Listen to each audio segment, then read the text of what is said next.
Opinion: can nightmares about the Dreamliner be warded off? Can a faulty in-flight entertainment system or subpar air conditioning inside an aircraft cabin be a harbinger of impending disaster? Experts will probably dismiss such possibilities, citing technical logic that disproves linkages between such malfunctions and the more crucial operating systems of a giant aircraft. But can passengers be blamed for thinking of such connections when faced with the seemingly inexplicable crash of AI-171 seconds after takeoff? Speaking from personal experience, warm cabins, shabby onboard equipment, erratic food quality and seemingly inconsistent standard operating procedures are worryingly common. On a recent Delhi-Kolkata flight, there were no cool towels, extra bottles of water or announcements by the captain, but all three were there on a Kolkata-Mumbai flight 4 days later. None of these portend future crashes, but they do raise questions about Air India's quality control protocol. In many countries, passengers clap every time their plane lands safely, even though air travel has become a very commonplace occurrence. That is because every human with a modicum of scientific knowledge understands that the laws of gravity are being defied to haul a very heavy aircraft into the skies and safely bringing it back down again, with only the continuous efficiency of all onboard systems keeping it from plummeting to Earth at any moment. When experts say some aircraft is the safest in the skies, the Dreamliner was always touted to beta. Unspoken thought in many minds is always, till the first crash. Even after AI-171's tragic end, some aviation experts are bravely saying that the Dreamliner remains largely safe and all of them should not be grounded pending investigation and inspections.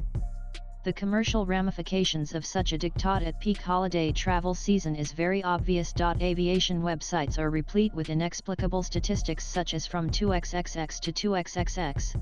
The ABCD1234 family of aircraft has experienced 0.12 fatal hull loss accidents for every million takeoffs, and 0.26 total hull loss accidents for every million takeoffs, one of the lowest fatality rates of any commercial aircraft. That is meant to reassure and encourage air travelers, but those innocuous numbers behind decimals still do translate into fatal crashes and deaths. A lot hinges on the visible willingness of all parties: Air India, Boeing, India's civil aviation authorities and crash investigators, both national and international, to be transparent about the evidence and their conclusions. The public tends to suspect that vested interests invariably come to a mutual understanding when huge sums hang in the balance, in this case, millions if not billions of dollars in insurance payments, accident liabilities, and other penalties. Just 3 weeks ago, the U.S. Department of Justice announced it had reached a non-prosecution agreement with Boeing, which will involve the aircraft maker paying $1.1 billion in fines and payouts to the crash victims' families, along with commitments to strengthen safety and compliance for 2 fatal crashes involving 737 MAX aircraft in 2018 and 2019.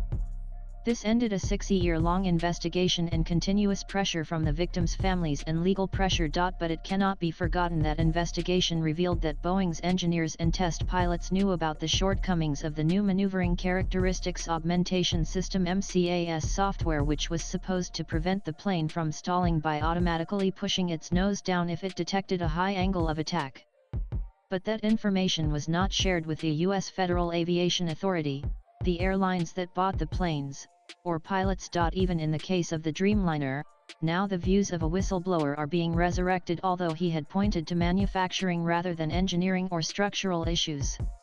The whistleblower of the fatal faults of the 737 MAX are also now being cited to indicate the tendency of Boeing to suppress crucial problems, including the many smaller glitches that even the Dreamliner has been plagued with, although there had been no catastrophes before this one. Clearly the aircraft maker had instilled enough confidence in their product to ensure that major airlines inducted 787s into their fleets.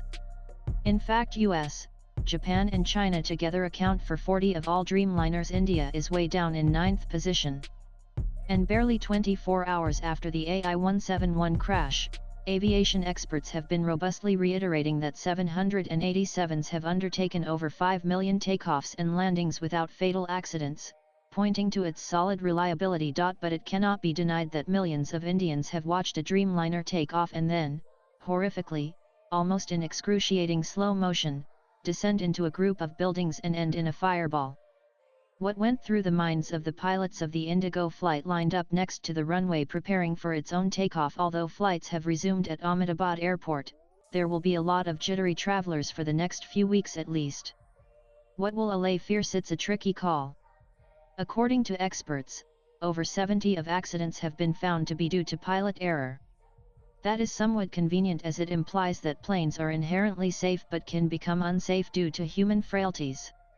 In this case, one scenario constantly being conjectured is that one pilot may have retracted the flaps instead of the landing gear, leading to a loss of thrust which could not be rectified as they did not have the time or the altitude to do so. Another possibility also ascribed to pilot error would be if one engine was damaged by a bird hit but the pilots shut the other engine down instead, also leading to a catastrophic loss of thrust. A third possibility, seen as very far-fetched, is a simultaneous failure of both engines.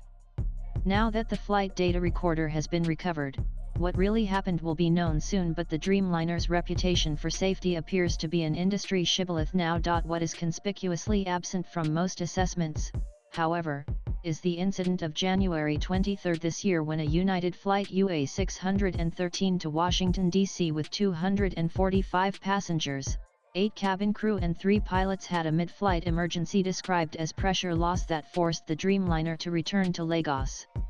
It was attributed to an unspecified technical issue. 3 days earlier, the same plane on the same route was diverted to Accra, Ghana, and grounded for 24 hours. America's National Transport Safety Board (NTSB) report released in March revealed that the 787's left inertial reference unit IRU failed 65 minutes before the altitude upset. Then the right IRU failed 55 minutes after that. The airline had already admitted turbulence was not responsible for the altitude loss. The NTSB report noted the stick shaker was activated, the auto throttle was disconnected and then re-engaged before disconnecting again. Swipe left for next video. Only the experts can say whether such things could have happened to AI-1712, but the Dreamliner's aura of invincibility was certainly dented already earlier this year. Whether that should have led to closer inspection of all 787s of similar age is moot. After all, the US initially hesitated about grounding all 737 MAX aircraft in 2019 too, for reasons not difficult to understand. After the fate of AI-171, nightmares about the Dreamliner will be harder to ward off. The author is a freelance writer. Views expressed in the above piece are personal and solely those of the author. They do not necessarily reflect NEWS18's views. Latest blogs.